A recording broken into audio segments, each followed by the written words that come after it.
La voz de los protagonistas. Contacto telefónico.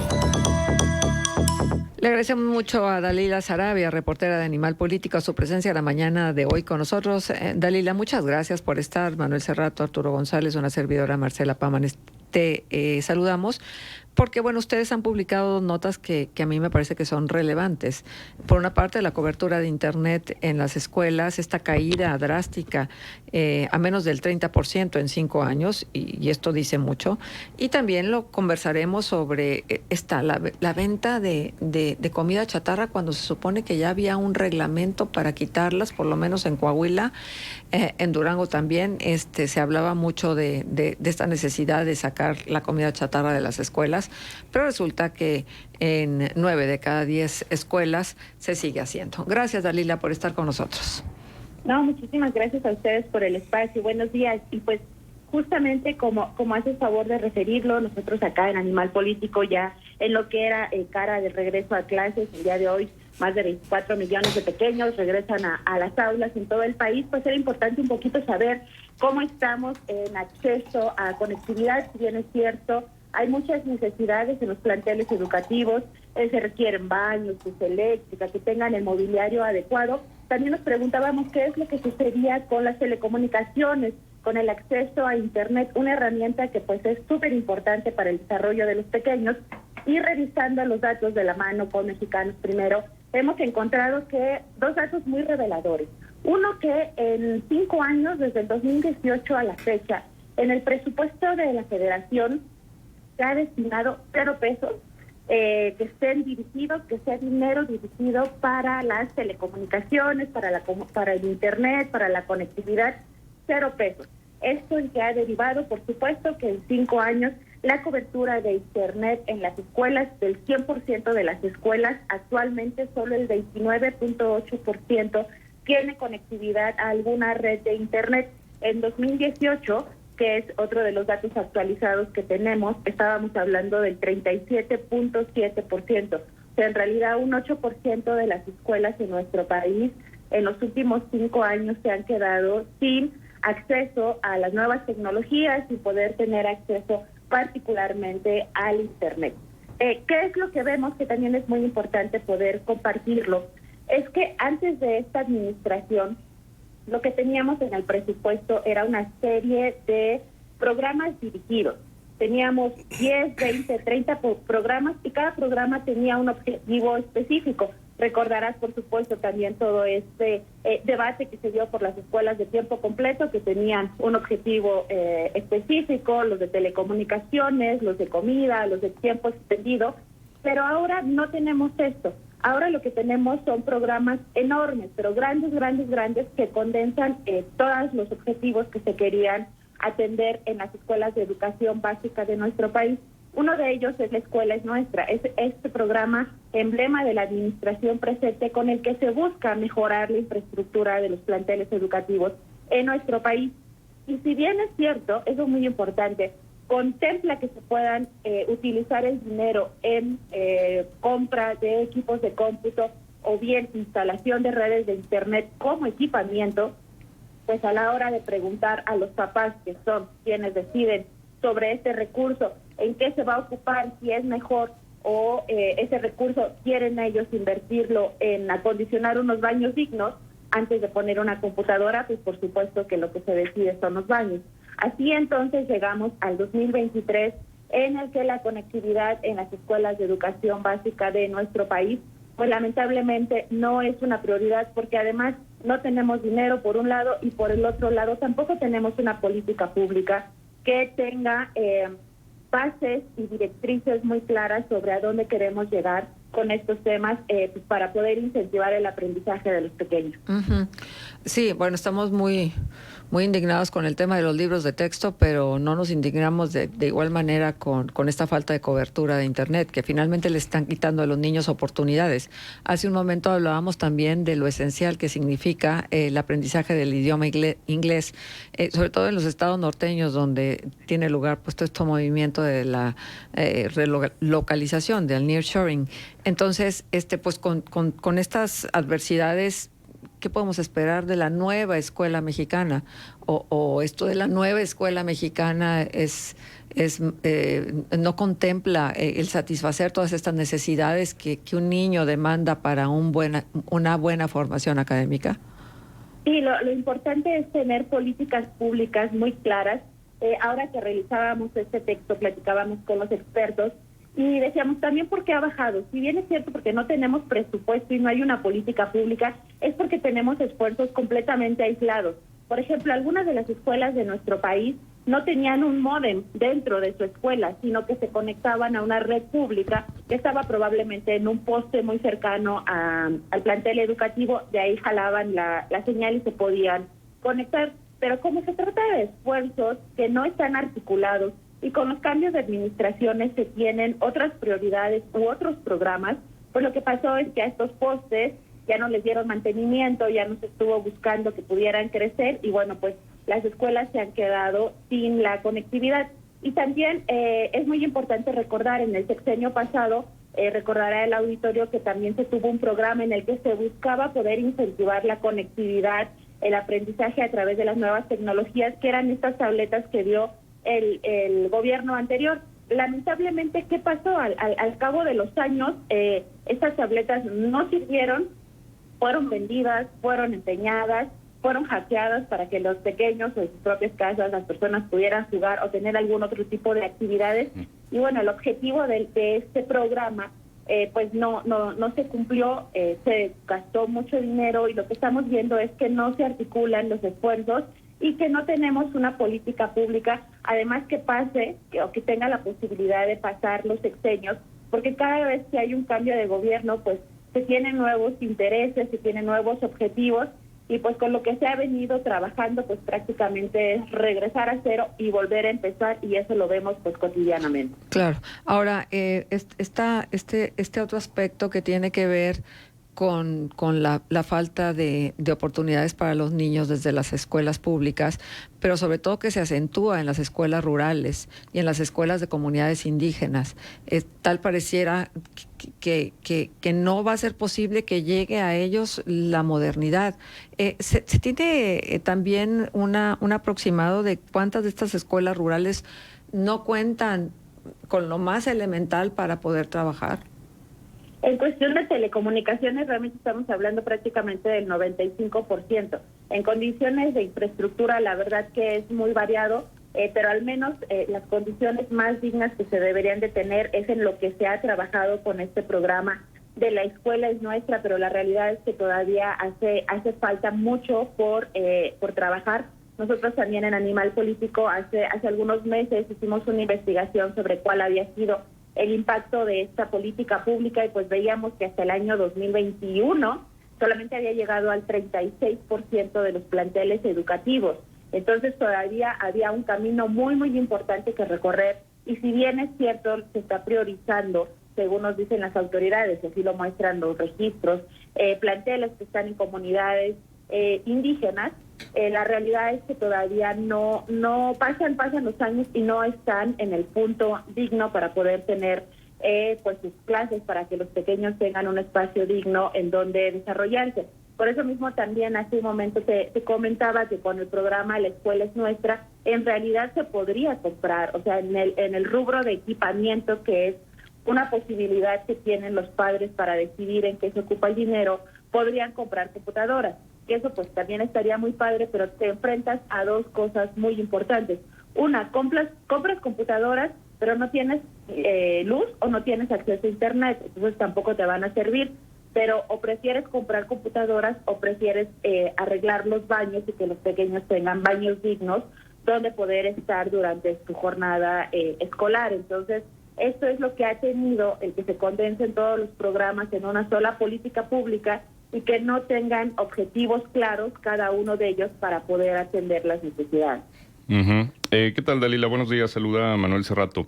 Este aspecto entonces estaría pues comprobando que no se cumple de nueva cuenta este objetivo de educar para la vida del que tanto se habla, ¿no? Porque entonces ante estas imposibilidades de acceder a dispositivos, de que no haya infraestructura informática y demás, acceso a Internet, pues entonces obvio que no se están generando contenidos educativos para que los alumnos desarrollen competencias digitales cuando pues ahora los alumnos de educación básica, los estudiantes de primaria, pues son nativos digitales, ¿no? Y entonces pues el mundo ya tiene esta oferta de contenidos que obviamente hace necesario un acompañamiento de los maestros y de los padres, pero si no hay la infraestructura, eso significa que también los alumnos mexicanos estarían rezagándose en competencias digitales porque no cuentan con el acceso. Vaya, si no cuentan con servicios básicos en muchas de las escuelas, drenaje, agua potable, baños dignos, ¿no? ¿Se puede hacer algo en el corto plazo para tratar de atenuar ese rezago que pues se ve que se está marcando cada vez más? Claro. Pues mira, ahora tocas dos temas bien importantes, que es el rezago educativo, que también un factor muy importante que hay que poner sobre la mesa fue todos estos 2 años y cachito que tuvimos de pandemia, donde los pequeños, pues por supuesto no pudieron ir a colegio y tenían que tomar clases ya sea por la televisión o ya sea a través de alguna computadora o tablet. El acceso de estas tecnologías no fue tampoco fácil porque realmente, dadas las condiciones de nuestro país de desigualdad en las cuales vivimos, pues no en todos los hogares era fácil que pudieran tener la tele o la propia computadora para que los pequeños pudieran desarrollar sus actividades y no se rezagaran tanto. Incluso durante todos estos meses que también lo estuvimos dando seguimiento, hubo maestros que con toda esta vocación de enseñar, de cuidar a sus alumnos, pues lo que hacían es que se iban como en pequeñas caravanas, 2, 3 profesores iban tocando casa por casa y entregaban copias, porque en las condiciones de diferentes municipios o regiones, o no tenías luz o no tenías conectividad, porque probablemente tenías un celular, claro, un celular inteligente donde el pequeño podía seguir algunas cosas, pero no tenías internet o tenían que estarle poniendo crédito al celular, que los padres nos decían, pues son 50 pesos que significan la comida de 1 o 2 días. Entonces no era tan fácil, y esa es una situación que tenemos de rezago. Y el otro punto muy importante que mencionas es hacia dónde vamos. Lo hemos platicado, por supuesto, con los expertos, qué es lo que podríamos hacer, y por eso mencionaba que es importante que pudiéramos tener una política transeccional y un instituto, una agencia, un área de gobierno que estuviera ocupada de darle seguimiento a estas políticas públicas orientadas a las comunicaciones y nuevas tecnologías.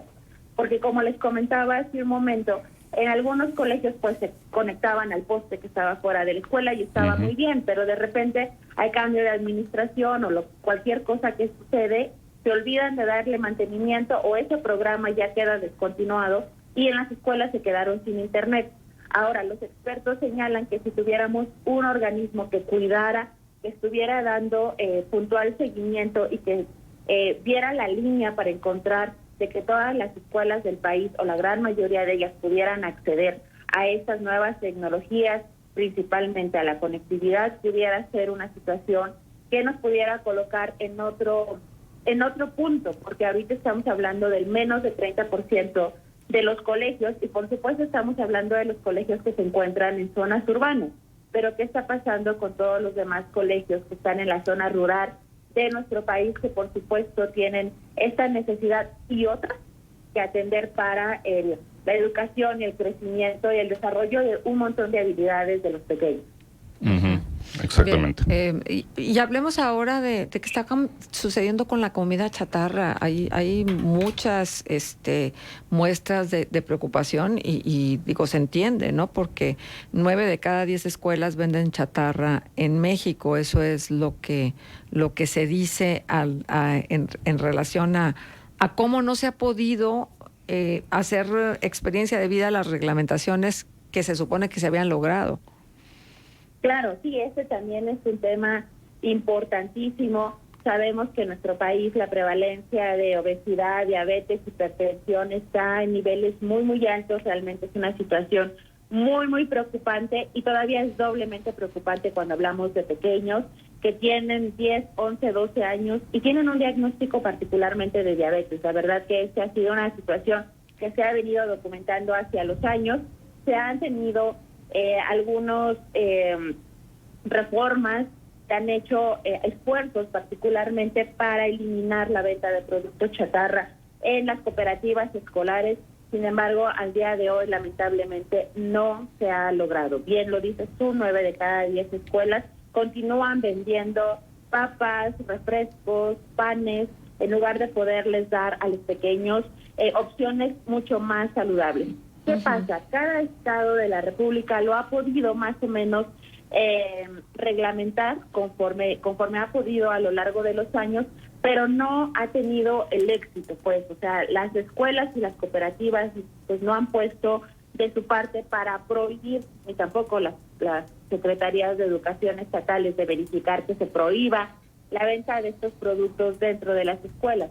Pero en diciembre de 2021 tuvimos en la Cámara de Diputados una votación muy, muy importante que también marcó un paso que era caminar hacia lo que queremos para por fin dejar atrás estos productos en las cooperativas, que fue la votación para reformar el artículo 50 de la Ley General de Derechos de las Niñas, Niños y Adolescentes de nuestro país, en el que se mencionaba que tienen ellos derecho a vivir a un ambiente libre y sano, digamos, disfrutar del más alto nivel posible de salud en el entorno escolar, con lo cual se reforzaban estas reglamentaciones y estos esfuerzos que se habían hecho de manera individual de los estados para que las cooperativas dejaran de vender todos estos productos. Lamentablemente, pues casi 2 años de esta votación, los datos pues no son nada alentadores. Las escuelas siguen vendiendo todos estos productos y ninguna autoridad lo ha trabajado. El Poder del Consumidor, que es esta organización que de manera permanente está dándole seguimiento a qué sucede en los colegios de la escuela, ha estado recuperando reportes de los padres de familia, porque las autoridades escolares, por supuesto que no lo dicen. Los padres de familia levantan sus reportes y bueno, pues la venta de refrescos, la venta de comida chatarra, no hay ninguna opción de frutas y verduras, ni siquiera tienen bebederos o posibilidad para que puedan comprar agua simple, pues es lo que hemos encontrado en las escuelas. Y bueno, pues el día de hoy se comienza un nuevo ciclo escolar en el que, pues por supuesto, los pequeños que tengan oportunidad de llevar de casa un lunch lo más posible variado, pues lo podrán hacer. Quienes no, tendrán que recurrir a la cooperativa, que lamentablemente pues no está vendiendo productos pues que les hagan a ningún bien a los pequeños. Uh-huh.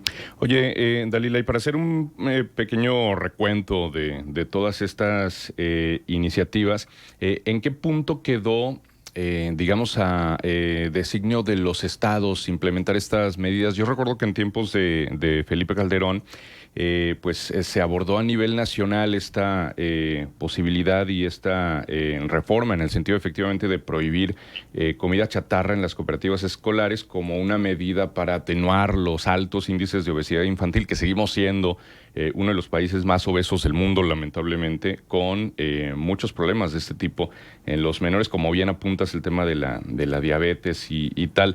Pero se hablaba de una iniciativa nacional donde igual había quienes no estaban de acuerdo porque decían de qué sirve, sería una simulación, porque a la salida de la escuela pues hay tienditas, hay misceláneas, hay puestos donde los niños igual pueden seguir comprando chatarra y eso tiene que ser hábito de casa. Se eliminó la publicidad de comida chatarra en ciertos horarios en la televisión, pero pues a final de cuentas son estrategias que quedan allí inconexas, que se abandonan, que no tienen seguimiento. Si podemos hacer un pequeño recuento de todas esas propuestas, Dalila, y por qué no se han consumado. Claro que sí. Si me permites nada más tomar 30 segundos para compartirles unos datos que también yo creo que el auditorio les van a poder dar mucha dimensión de la situación que están pasando los pequeños en la escuela. Uh-huh. En el 76% de los planteles educativos de nuestro país se venden refrescos.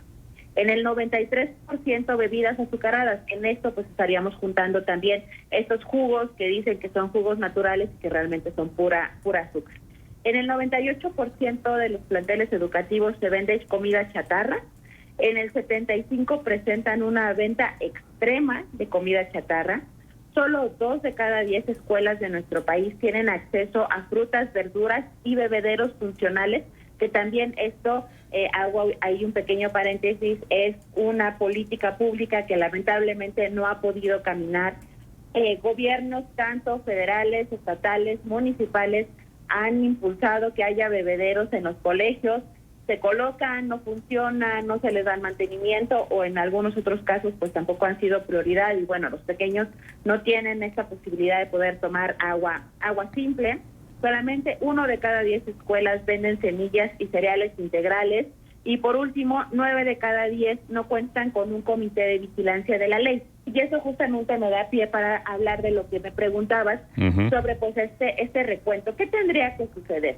Como lo platicábamos hace un momento, los estados regularon más o menos como pudieron, a partir de sus congresos, sus leyes locales para tratar de prohibir la venta dentro e incluso hasta tenían un perímetro fuera de las escuelas donde no se podían instalar estos puestitos que son muy comunes que los veamos fuera de los colegios cuando suena la campana de la salida. Cada uno lo hizo más o menos como pudo, pero la realidad es que no se logró avanzar absolutamente nada en ello. Y ahora, en el 2021, se empezó a mover mucho esta situación de alejar a los pequeños de la comida chatarra y poder reformar la ley general de los derechos de las niñas, niños y adolescentes. En lo ideal, ¿qué tendría que pasar? Tendría que haber un comité de vigilancia escolar que tendría que darse a la tarea, en el cual, por supuesto, intervendrían tanto profesores, tanto administrativos de los colegios como padres de familia. Se tendría que conformar este comité de vigilancia y dar seguimiento y verificar que, en efecto, a las escuelas no se permita que entren estos productos. Ya fuera de la escuela sería otro tema que te digo que las legislaciones locales más o menos lo han hecho, pero dentro de las escuelas este comité de vigilancia debería de verificar que no pasara y notificar a las autoridades escolares de que no están de acuerdo que esos productos se vendan, que los tienen que sacar, que tienen que cambiarlos y si no, pues seguir escalando hacia las autoridades de educación municipales, estatales o quienes estén a cargo de este hecho. Te comentaba hace un momento, 9 de cada 10 escuelas no tienen el comité de vigilancia. ¿Qué quiere decir? Que idealmente las autoridades no tendrían que ayudar, incentivar a que se conformen estos comités de vigilancia para revisar qué está pasando, pero no ha sucedido. Por eso entonces el día de hoy seguimos viendo la venta de todos estos productos tan dañinos para la niñez que se siguen vendiendo en las cooperativas escolares.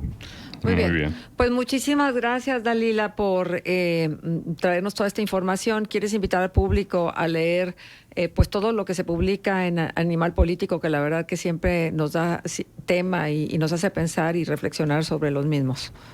Claro, no, pues muchísimas gracias a ustedes por el tiempo y por supuesto pues los invitamos a animalpolitico.com, ahí traemos pues mucha información de muchos temas, por supuesto el tema escolar es uno de nuestros temas principales y pues estaremos aquí al pendiente. Muy bien, muchas Dalila. Gracias. Son las 8:09. Un abrazo, buen Hasta día. luego. Abrazo. Un abrazo también para ti. Son las 8 de la mañana con 9 minutos. Son 24 grados centígrados los que tenemos de temperatura ambiente. Vamos a la pausa. Contextos. El programa líder en la radio.